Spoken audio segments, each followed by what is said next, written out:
सर्वेभ्यः नमो नमः। अहम मोनिका तालियान। आज की वीडियो में हम आपका चतुर्थ भाग करेंगे पुनरअभ्यास में। इससे पहले मैं आपके पुनरअभ्यास की 3 वीडियो बना चुकी हूँ, आप उनको देख लीजिए।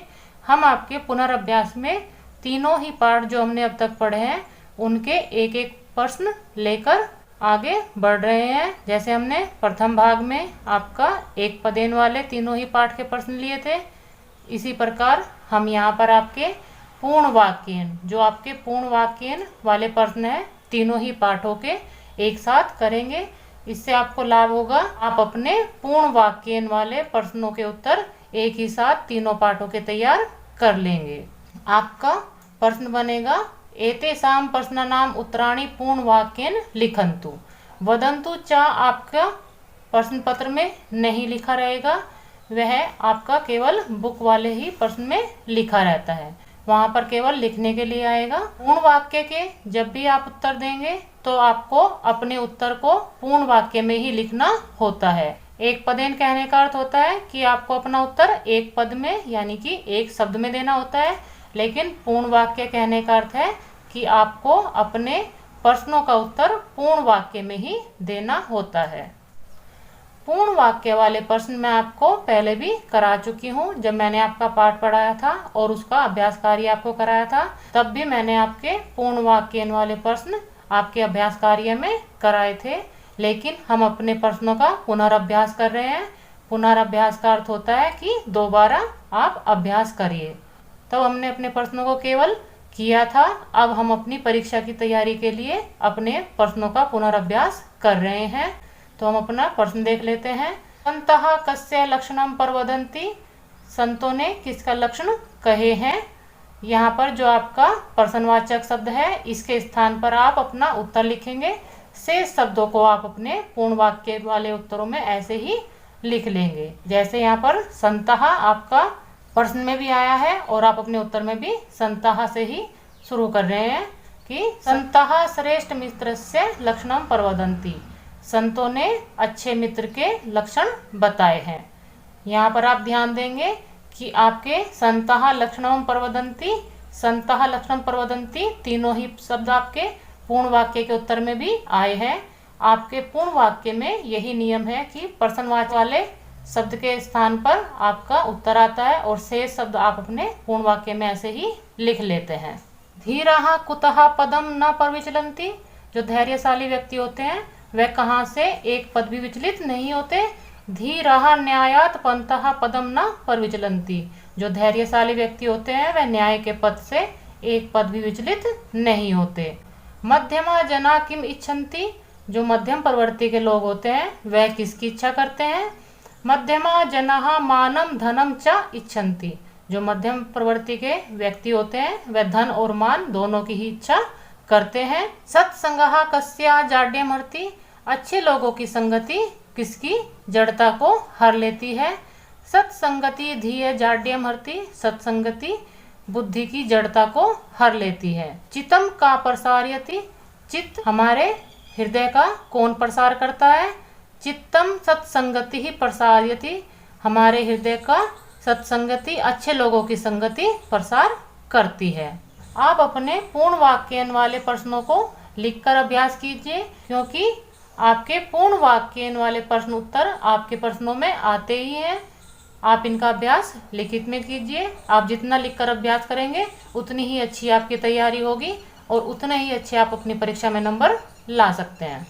सुंदरम गृहम दृष्ट्वा काकः चटका च किम अचिंत्यताम, नियम आपको पता ही है कि आपके जब भी प्रश्न होंगे उसमें आपका जो प्रश्नवाचक शब्द होगा उसके स्थान को छोड़कर आप अपने शेष शब्दों को अपने उत्तर में लिख लेंगे और किम के स्थान पर आप अपने उत्तर को लिखेंगे।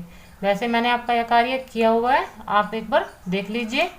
सुंदरम गृहम दृष्ट्वा काकः चटका च अचिंत्यताम, यह वाली पंक्ति मैंने आपके प्रश्न से नीचे अपने उत्तर में उतारी हुई है। इसके बाद हम अपना उत्तर देंगे, लेकिन हमें सारा ही यह याद करना है। किमर्थम न आवयो अपि एतादृशम सुंदरम गृहम भवेत्, आपको दोनों ही पंक्तियां अपने उत्तर में लिखनी है। मैंने आपको समझाने के लिए केवल आपको ऊपर नीचे पंक्तियां लिखी हुई हैं, लेकिन आपका यह इस प्रश्न का पूरा ही उत्तर है। आप इसको दोबारा देख लीजिए। सुंदरम गृहं दृष्ट्वा काका चटका च किम आचिंत्यताम। सुंदर घर देखकर चिड़िया और कौवा क्या सोचते हैं। सुंदर गृहं दृष्ट्वा काका चटका च आचिंत्यताम किमर्थम न आव्यो अपि एतादृशम सुंदरम गृहं भवेत्। सुंदर घर देखकर चिड़िया और कौवा सोचते हैं कि क्यों ना हमारा भी ऐसा ही सुंदर घर हो। यह आपके इस प्रश्न का उत्तर है। इसी प्रकार आपके अन्य प्रश्नों के भी उत्तर हम देख लेते हैं।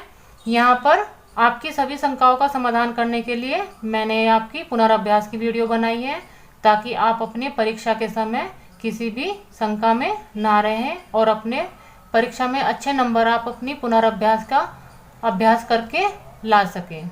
अभिमानी काकः चटकाम किम आकथयत। अभिमानी कौवा चिड़िया से क्या कहता है। अभिमानी काकः चटका आकथयत गच्छ गच्छ अत्र स्थानम न अस्ति कुत्रचित अन्य गच्छ त्वम गृहं नष्टम अहम किम करवाणी। अभिमानी कौवा चिड़िया से कहता है, जाओ जाओ, यहाँ पर स्थान नहीं है, अन्य कहीं जाओ, तुम्हारा घर नष्ट हो गया है तो मैं क्या करूं। यह आपका इस प्रश्न का उत्तर है। आपके इस पाठ के प्रश्नों के उत्तर कुछ ज़्यादा ही दीर्घ रूप में है, तो आप इनका लिखित में अभ्यास कीजिए, क्योंकि आप अपनी संस्कृत का जब तक लिखकर अभ्यास नहीं करेंगे तो आपको वह अच्छी प्रकार से याद नहीं होगी। काकः लज्जितः भूत्वा किम चिंतयति। कौवा लज्जित होकर क्या सोचता है। काकः लज्जितः भूत्वा चिंतयति अहम तु स्वार्थी अस्मि परम ऐसा उदार हृदय अस्ति। कौवा लज्जित होकर सोचता है कि मैं तो स्वार्थी हूँ, परंतु यह उदार हृदय है। वर्षा कालात अनंतरम किम अभवत। वर्षा काल के बाद क्या होता है, या वर्षा काल के बाद क्या हुआ। वर्षा कालात अनंतरम काकः पुनः नवीन गृहस्य निर्माणं करोति चटका अपि साहाय्यं करोति उभौ मिलित्वा सुखेन वसतः। वर्षा काल बीत जाने के बाद कौवा दोबारा अपना नया घर का निर्माण करता है, चिड़िया भी उसकी सहायता करती है। उभौ मिलित्वा सुखेन वसतः, दोनों मिलकर सुखपूर्वक रहते हैं। यह आपके द्वितीय पाठ के प्रश्न है। आप इनको बहुत ध्यान से करेंगे। मैं आपको बार बार पुनर्अभ्यास के रूप में मैं आपकी केवल सहायता करा सकती हूँ। अभ्यास और परिश्रम आपको ही करना है। आप अपने प्रश्नों का जितना लिखकर अभ्यास करेंगे उतनी ही तैयारी आपकी परीक्षा के लिए होगी।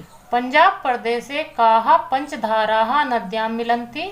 पंजाब प्रदेश में कौन सी 5 धाराएं नदी में मिलती हैं। पंजाब प्रदेश से झेलम चिनाब रावी व्यास सतलुज इति नद्यां पंचधाराः मिलन्ति। पंजाब प्रदेश में झेलम चिनाब रावी व्यास सतलुज इस प्रकार की आपकी 5 धाराएं नदी में मिलती हैं। स्वामी श्रद्धानंद महोदय नद्याः तटे किम स्थापितम। स्वामी श्रद्धानंद महोदय ने नदी के तट पर क्या स्थापित किया। स्वामी श्रद्धानंद महोदय नद्याः तटे गुरुकुल कांगड़ी विश्वविद्यालय स्थापितम। स्वामी श्रद्धानंद महोदय ने नदी के तट पर गुरुकुल कांगड़ी विश्वविद्यालय की स्थापना की। आप यहाँ पर ध्यान देंगे कि आपके केवल जो आपका प्रश्नवाचक शब्द है किम, उसके स्थान पर ही आपका मुख्य उत्तर होता है। अन्य जो आपके शेष शब्द होते हैं वह आपके उत्तर में ऐसे ही ले लिए जाते हैं। तो आप अपने पूर्ण वाक्य में इस बात का ध्यान अवश्य रखें। जनाः नद्याः जले किम क्षिपन्ति। लोग नदी के जल में क्या फेंकते हैं। जनाः नद्याः जले त्राल्यानां विष मिश्रित रासायनम पदार्थानां क्षिपन्ति। लोग नदी के जल में कारखानों से निकलने वाला जो मिश्रित आपका रासायन मिश्रित विष रूपी जल है वह पदार्थ आपके नदियों में फेंकते हैं। नद्याः तटेषु केषां दुर्लभः प्रजात्य उद्भवन्ति। नदियों के तटेषु तट पर केषां किसकी दुर्लभ प्रजाति होती है। नद्याः तटेषु वृक्षाणां पादपानां वन औषधीनां च दुर्लभः प्रजात्य उद्भवन्ति। नदियों के तट पर वृक्षों की, पौधों की और जो वन की औषधि वाले दुर्लभ प्रजाति के पेड़ पौधे होते हैं उनकी उद्भवन्ति वह उगते हैं। नद्याः ध्येयवाक्यं किमस्ति। नदी का ध्येय वाक्य क्या है? नद्याः ध्येय वाक्यम सर्वे भवन्तु सुखिनः सर्वे सन्तु निरामया इति अस्ति। नदी का ध्येय वाक्य है सभी सुखी होवें और सभी निरोगी हो, इस प्रकार। यहाँ पर आपके पूर्ण वाक्यन वाले प्रश्न उत्तर तीनों ही पाठों के समाप्त हो जाते हैं। आप इनका लिखित में अभ्यास कीजिए, क्योंकि पूर्ण वाक्यन वाले जो प्रश्न उत्तर होते हैं वह कुछ आपके कठिन होते हैं। आप उनका जितना लिखकर अभ्यास करेंगे वह उतने ही आपके लिए सरल हो जाएंगे। मिलते हैं अगली वीडियो में आपकी प्रश्नोत्तरी के साथ।